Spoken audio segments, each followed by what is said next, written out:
So, who is the dark horse to lead the NFL in pass receptions this season? This is the Fantasy Sports Boss. Guys, it's Monday. That means Thursday is almost here. The season opener, blockbuster game, Kansas City Chiefs, Baltimore Ravens. Make sure you're a subscriber. Our subscriber list has gotten exponentially larger over the last couple of weeks.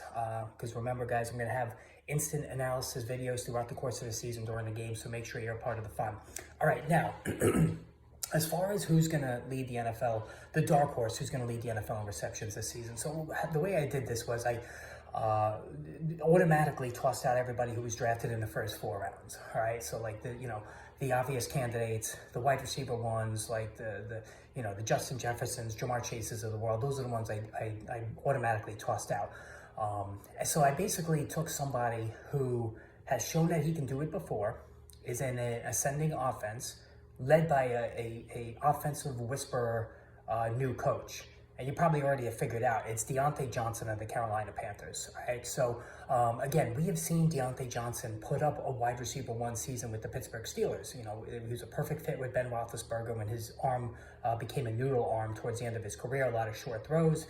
And one thing about Diontae Johnson is he's one of the best in the entire NFL if you look at the metrics of getting separation, instant separation. So as soon as the ball is snapped, he has a knack for gaining that instant step or two that gets him open and draws a lot of targets, all right?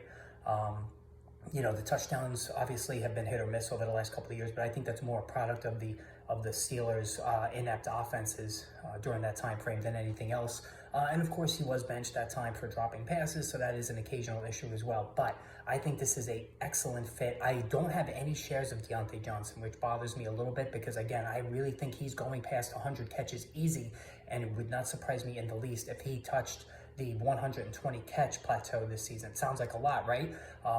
But again, Dave Canales, I mean, there's not enough credit given to Dave Canales in terms of being a quarterback whisperer. He got Geno Smith's career saved. He saved Baker Mayfield's career. And now he's probably going to do the same with Bryce Young, who's still a very talented quarterback, but really had no chance last year between the inept Carolina offensive line and the lack of any sort of weapon that could help him in his development. He's still a very, very accurate quarterback. We saw when Tua Tagovailoa came out of Alabama. Initially, he had some issues that he had to work through. I think the same thing applies to Bryce Young. But I do think Diontae Johnson is going to eat a lot this season. I don't think Adam Thielen is much of a threat. He's more of a complementary piece. Diontae Johnson is my best bet to lead the NFL in terms of a dark horse candidate this season. Let me know what you think about that. Post in the comments below. Hit that subscribe button.